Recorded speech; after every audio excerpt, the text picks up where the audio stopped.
Yeah. What's good, y'all? What's going on, everybody? You know what time it is, man. We like a day early for once. That's cool with me, you know that heat rock dropped about, I think about 3 or something a.m. my time, and so you know what time it is, man. Let's get right into it. We had chapter 996, so that big 1K is right down the way. But man, today's chapter was pretty crazy, right? So first of all, we got the good old cover art. No more gang gang, no more chiffon, no more Gotti, none of that. We back on the cover art, which usually goes around about I think 10 chapters or so. And today we got Zay. Anytime you get to see Blackbeard as cover art, it doesn't matter, right? He's a scene stealer. I mean, the dude drives the story even when he's not in it. That's how serious it is. But yeah, just even seeing him drawn again in a panel. I don't care if it's the cover of the chapter. It's Blackbeard, man.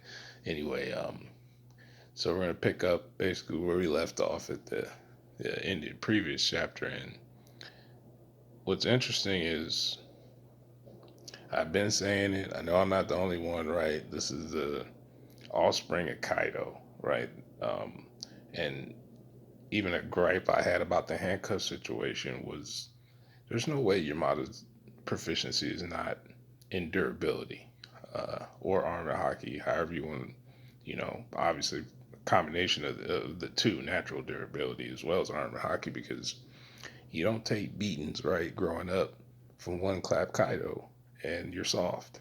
That wouldn't make any sense to me at all. So I always question the handcuff thing. Like, if they blew up, nothing would happen to her. There's no way you could tell me those handcuffs are worse than the rain of bullets that Sasaki and company and their mechanized Heracrosses could dish out. The handcuffs are nothing, right? But I mean, Yamato is definitely tanking stuff out here. If Usopp can tank, and even Nami to a lesser extent, or an extreme extent in her case, probably the extremest durability we've seen, getting cracked by Ulti. Yamato's got to be.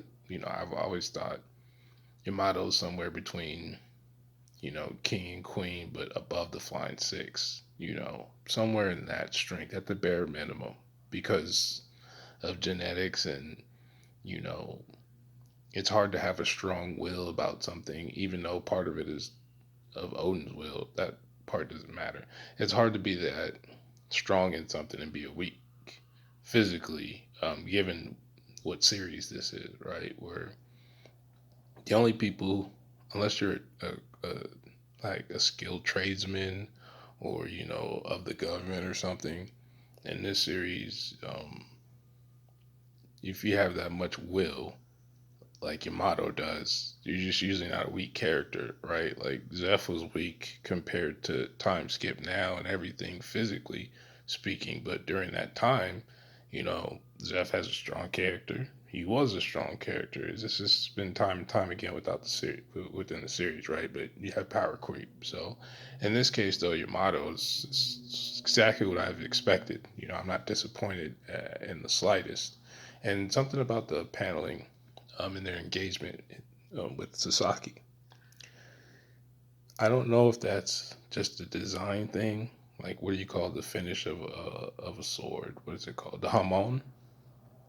I don't know if that's the hamon of Sasaki's blade, or is that a reflection of the bars on the building behind him, as if like maybe there's somebody back there watching this, like who's who, or something, because it's just a weird design for a sword. You know, at least the hamon part's usually wavy, right? Like it's just that what would normally happen. So I don't know why it's there. I don't know if that's just a artistic thing or what, but it could be something.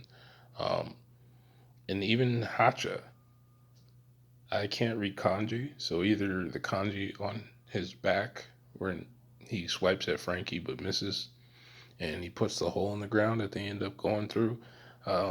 He has kanji on his back, so I don't know if that's the kanji that would match his name, or is that like a stamp or something, like going back to Punk Hazard and whatever happens with giantification, because the numbers clearly are different than everybody else as far as their cognitive abilities are very lacking, right? They just seem to exist primally.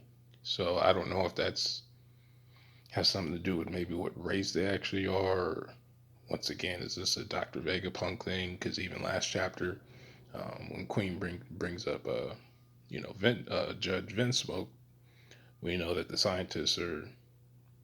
scientific part of the series is coming into play soon, right? Especially when you think about the conclusion of Wano and whatever the SSG is, and remember everything that's going on outside of Onigashima right now. There's a lot of sciencey things out there that should be coming to the forefront pretty soon here. So that'll be interesting to see, because it answers a lot of, maybe it starts to answer some of the questions. Like something else that was cool, right? I'm wondering, and I'm not just, there's been plenty of animals, right, in the series that can use weapons.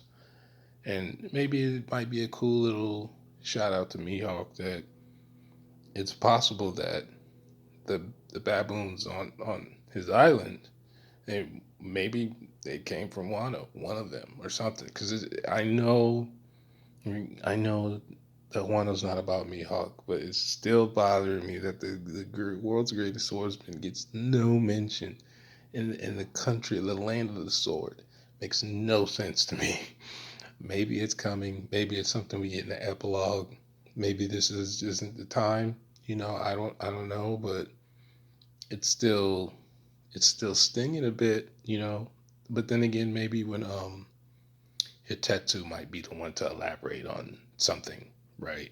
Before we get out of this arc, before we leave Wano, we got to get something. But seeing, every time I see baboons, especially, but this one had, you know, it's just like in the beginning of Odin's flashback. It's just like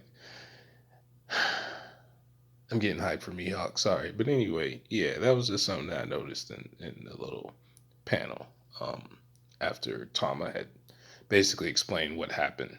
Like, hey, don't look down on us. We can fight too. We all knew this was coming, right? It's almost Kibi Baba Dango time. People are gonna be getting hit with some. Tama's basically like sugar was for humans, as far as like you just do my bidding. It's almost like one of these Gecko Moria Big Mom type of abilities where you have control over henchmen um, of sorts. Taking even Dofi to a less, but Dofi's is more physical, right? But theirs have this magical like ability to, make sentient beings do their bidding, and which people have been talking about this since the introduction of Tama, and of course the legend of Momotaro, and how that all the folklore ties into One Piece and stuff like that. So I'm it is what it is, right?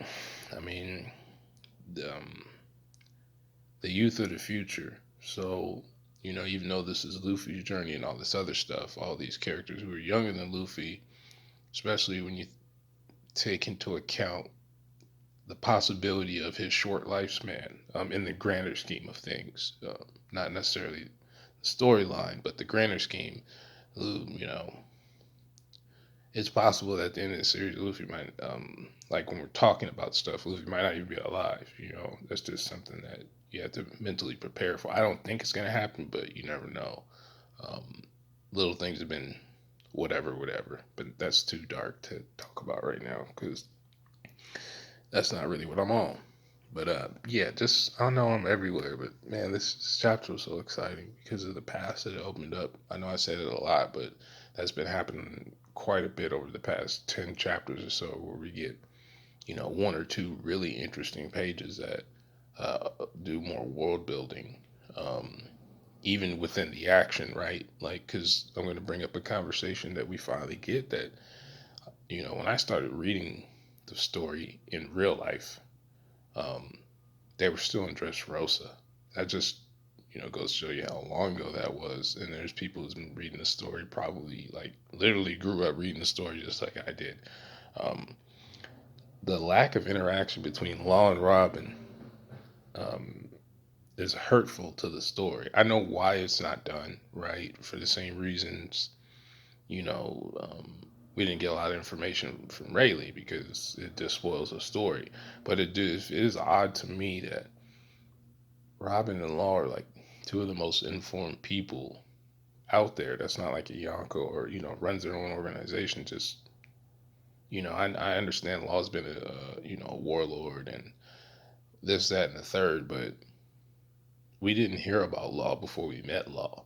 It's been certain characters that at least been name dropped before we met him. So it's not like Law has all his prestige probably came within the past 5 years or so. You know what I mean? As opposed to some of these other people who've been discussed over and over. Like Robin has been a thing since he was a kid. Even in their world, right? So it's interesting that they finally have a conversation about some very legitimate information that's important to the entire line, like the entirety of the series. This isn't just like a one chapter thing, right? So Law and Robin are there at the Poneglyph, and you know, similar to Law's conversation with Sengoku, he's basically just trying to figure out what did what did Corazon even know, if he knew anything, because he played the dummy role forever. Like he played the dummy role until he died. So clearly, whether he knew something or not about his information about being a D and all that, clearly he had some interest in um, either protecting that information or at least talking to the fact that like when he found out how freaked out he was about it, but to be that freaked out but not know something, would to me I don't buy it. He just like his fruit it was. He just kept his mouth shut because he grew up next to Dofi. So he might not have the same ambition as Dofi had, but he probably knew what the national trust. Probably a lot of stuff that he possibly could have known that we didn't know in the story, right? That could have been like game changing for later. So it's interesting seeing Robin and Law having these conversations, and of course, I don't think Law knew that Luffy knew anything, because when does he ever? I mean, he didn't even realize how big of a deal is that Garp is, let alone not knowing about Dragon. So that's not too surprising. And Luffy's almost like the perfect person. Like if you're the Gorosei, Luffy is the perfect person that if somebody's gonna be a D, you want it to be him because he's not gonna pick up a book. He's not gonna do any of those things that, from an intelligence and a strategy standpoint, would be a threat to the Gorosei in any way, shape, or form. He's a threat for other reasons. Them hands and how he draws people to him. That's what you worry about with him. But with Robin being that close to Dragon and the revolutionaries I just feel like Robin has way too much knowledge. And I think some stuff she just probably doesn't bring up because maybe she doesn't understand it fully, or it's just like similar to, I'll put it to you like this. I still think that when you have the voice of all things, there's certain details that you don't get, right? If you can't read the language like Odin could. But we also know Odin had the same abilities as Roger. But I don't think they're on the same levels as Roger because up until that point, maybe because of the backstory, it wasn't necessary for that information to be divulged. But it just doesn't seem like Odin was in tap with his abilities like that outside of fighting. You know, he was scholarly, but only to a certain point. So I'm wondering if like there's certain voices that Odin couldn't hear. So there's certain little details. There might be like minute differences, right? Like the difference between translations. That maybe it's a thing like that to where you kind of need both. But I just think because of Like, say Odin had been as old as Roger, they might have solved whatever. But because he wasn't, he didn't have the experience with the voice of, like, hearing the voices of the polyglots in retrospect to actually being able to transcribe and translate the writings of the polyglots, then being a Kazuki. So I do wonder how that's going to tie in later, because we have the three characters with the Straw Hats now who tie in as far as the rest of the series is would be Law, Robin, and Momo, right? That's not Luffy, because Robin is a direct threat to the government, and Robin is Momo's ties to his past in a sense. If their language can be taught, he might not be able to inscribe because maybe that's a masonry trait. Because remember, Odin was a masonry. I think right after, during the time he was locked up, or right before he was in that temple with the guy, they were talking about somebody that he went to.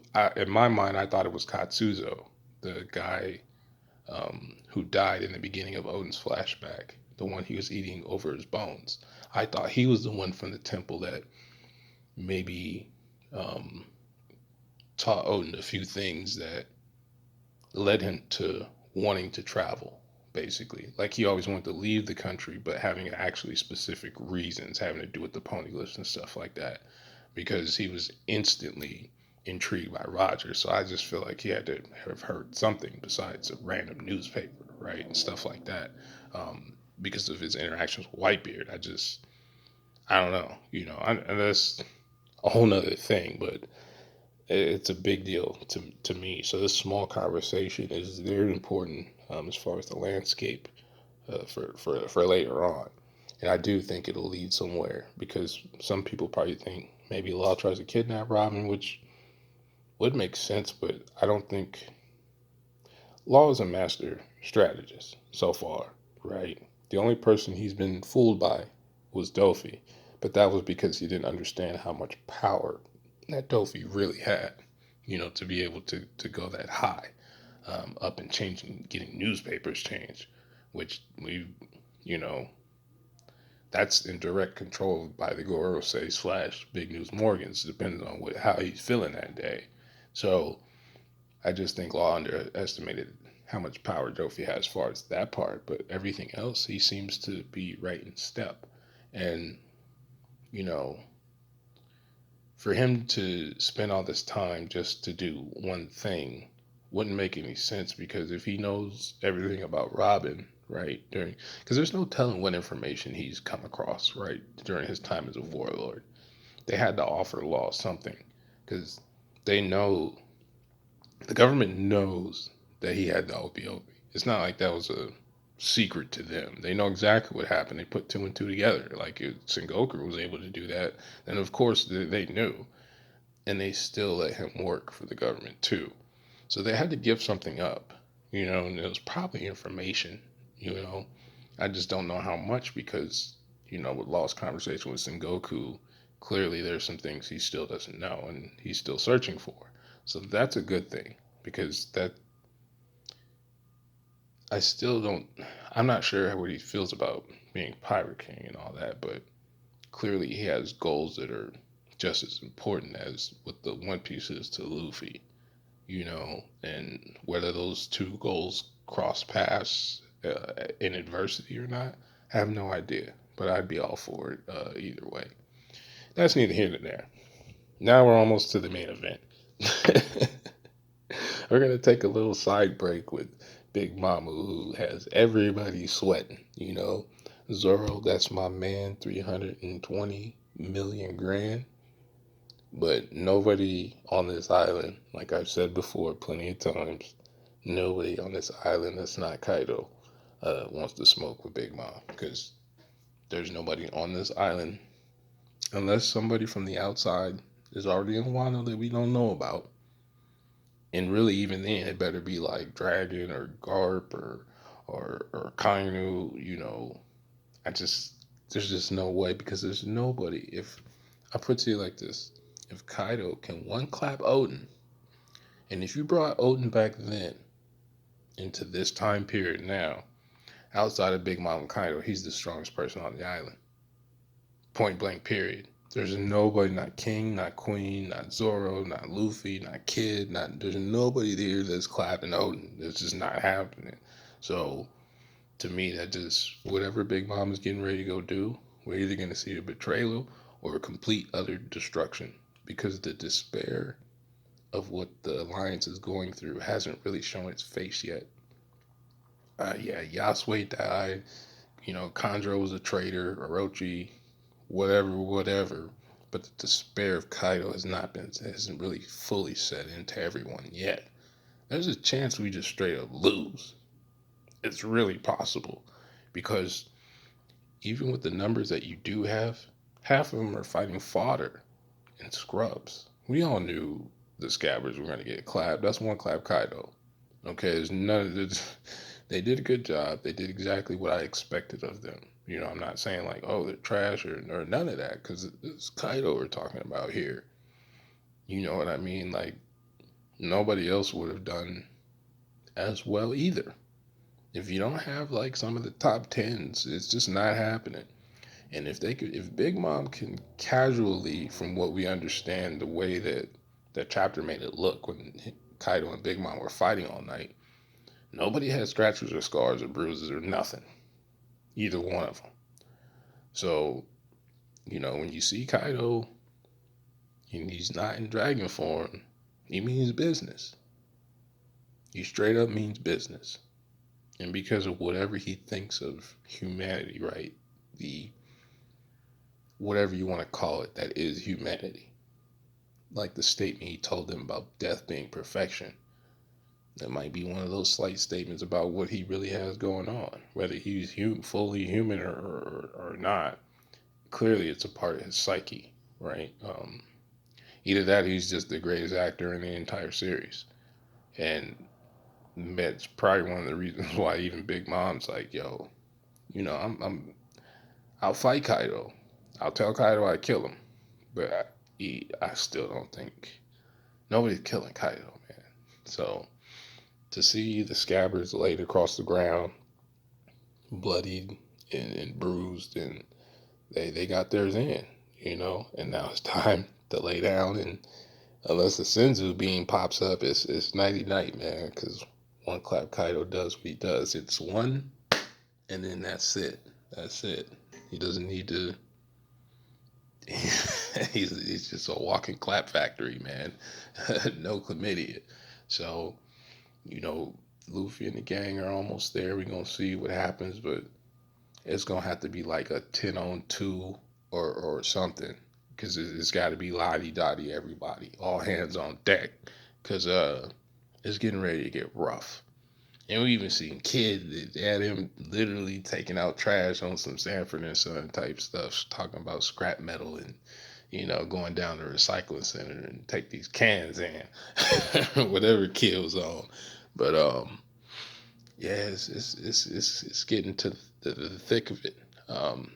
I don't know if Oda's saving the big panel where we just see everybody standing on top of Onigashima on the skull, Big Mom Kaido on one side just hockeyed up, and everybody else on the other side, because all their forces are pretty much been irrelevant. That's not King or Queen, and Queen be kind of BSing around, which brings something else to mind.